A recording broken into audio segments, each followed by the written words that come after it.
गांव के कोने में एक खंडहर जैसा कुआं था, जिसके आसपास डर और रहस्य की चादर लिपटी हुई थी।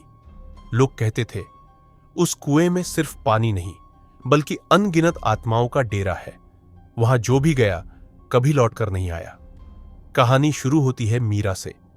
मीरा अपने दोस्तों के साथ गांव घूमने आई थी। उसे ऐसी डरावनी कहानियों पर यकीन नहीं था। वह हंसते हुए बोली, एक कुएं से इतना डर क्यों?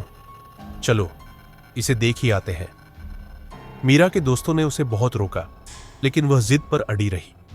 आधी रात को मीरा और उसका एक दोस्त कुएं की ओर निकल पड़े। ठंडी हवा के झोंके और झींगुरों की आवाज उस सन्नाटे को और भी भयानक बना रहे थे। जैसे ही दोनों कुएं के पास पहुंचे, एक अजीब सी गंध ने उन्हें घेर लिया। मीरा ने कुएं के अंदर झांकने के लिए फोन की टॉर्च ऑन की।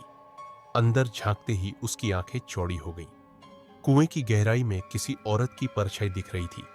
वह बुदबुदा रही थी, मुझे यहां से बाहर निकालो, बाहर निकालो।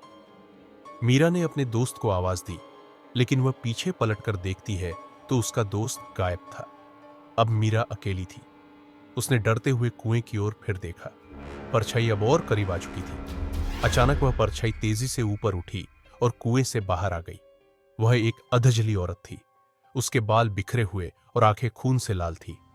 तुमने मेरी शांति भंग की है, अब तुम भी मेरी तरह यहां फंसी रहोगी, वह भूतिया आवाज में बोली। मीरा चीखने लगी और पीछे भागने की कोशिश की, लेकिन उसके पैर जैसे जमीन में जकड़ गए। वह कुछ भी नहीं कर पा रही थी। सुबह गांव वालों ने कुएं के पास मीरा का फोन और उसके दोस्त के जूते पाए। दोनों का कोई पता नहीं चला। कुछ दिन बाद गांव के लोग कहते हैं कि उन्होंने उस कुएं से किसी लड़की की चीखने की आवाजें सुनी। अब हर कोई जानता था, वह कुआं सिर्फ पानी का नहीं, मौत का रास्ता था। जो भी वहां गया, वह कुएं का हिस्सा बन गया। क्या तुम उस कुएं तक जाने की हिम्मत करोगे? सोच लो, एक बार झांका तो लौटना मुमकिन नहीं।